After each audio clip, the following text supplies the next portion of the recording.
We are the Guinea Pig Collective. All will be assimilated. Resistance is futile. Welcome back. Hanging with Rorschach, this superhero, big old Rorschach. What's up, Rorschach? And of course, you know what that means. It's superhero related from Playmates. Teenage Mutant Ninja Turtles, their classic retro re-release line. We got Ray Fillet. Another one that's been released with these newer wave of figures.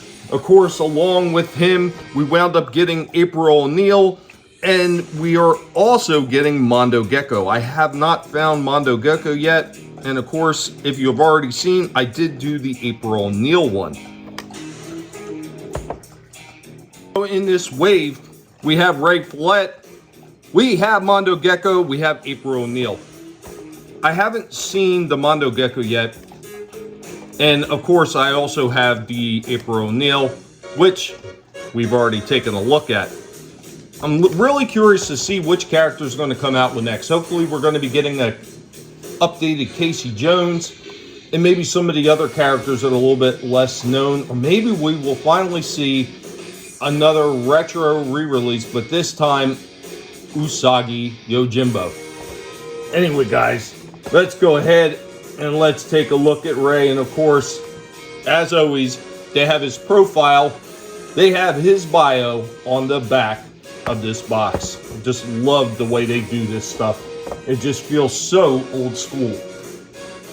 Right out of the package, here we have Ray Fillet. Doesn't look half bad.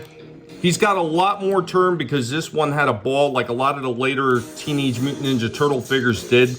Like after they got through that first wave of those 89 figures and everything, they started putting like balls in some of them. I know Bebop and Rocksteady were one of the first ones that had something like that. Of course, his traditional arm movement up and down. He's got a turn right here at the elbow for the forearm. And of course, he has head movement as well. I do not believe this one had waist turn. No, he didn't.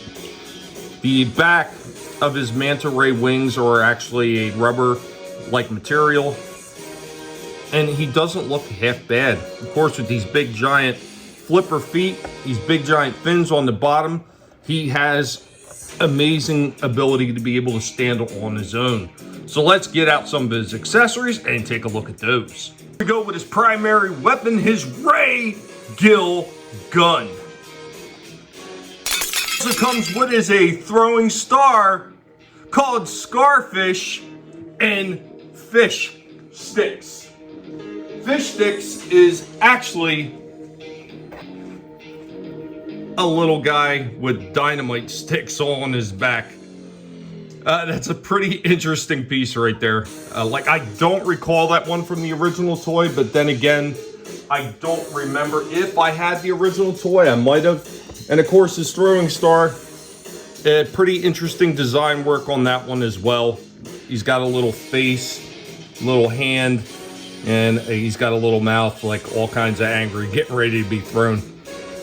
Anyway, guys, I think this one is pretty cool. I think this one definitely has a lot more opposability as far as being able to stand in different positions than some of the other ones do, just because he's got this big giant flipper feet. As far as hitting that actual classic retro look and feel, they absolutely nailed it on this one. I see no faults with this at all. I would give the April O'Neil probably a 7 out of 10 for hitting most of the field, but her legs, just like the original one, it gets really difficult to stand her in certain positions. Ray Fillet, on the other hand, because of the way his flipper feet is and how everything moves the way it should, he stands perfectly. So as a retro re-release, a classic version of him, I would say that this one is right on the money, and this one gets a 10 out of 10. I think this one is absolutely fantastic looking. A character I vaguely remember from when it came out with the original line, but they definitely did it justice right here. Anyway, guys, be sure to let Rorschach know what you thought of this one. Later, y'all.